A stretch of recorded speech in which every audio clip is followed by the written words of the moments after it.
Là, c'est vide. Mais l'idée, c'est que ça ressemble au même rangement que j'avais fait la dernière fois.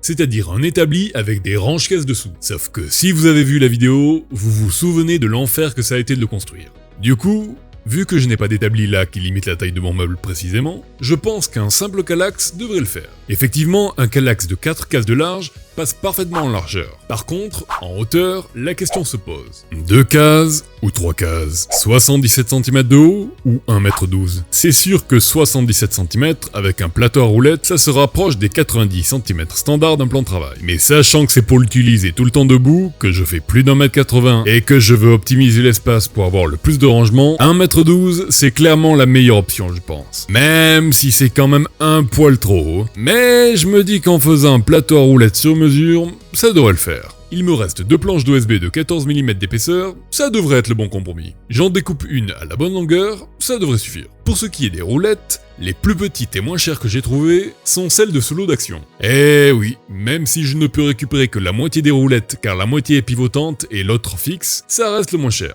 Mais je sais déjà comment je vais pouvoir réutiliser les fixes. Si t'as une idée, mets-le en commentaire. Pour ce qui est de les visser à la planche d'OSB, vu l'épaisseur de 14 mm et les efforts sur les roulettes, pas le choix, je les redécoupe à la bonne longueur. Une fois tout vissé, je retourne le tout et je peux empiler mes calax. Pour protéger les étagères, je mets tout simplement pour l'instant un bout de journal et je peux installer mes caisses. Pour ce qui est du dessus, je pense que dans le futur, je mettrai un panneau d'OSB afin d'avoir quelque chose de plus solide, plus stable et surtout je pourrai y visser un étau. En attendant, un simple revêtement molletonné pour coffre de voiture devrait faire l'affaire. Et sinon, t'aurais fait ça comment toi ?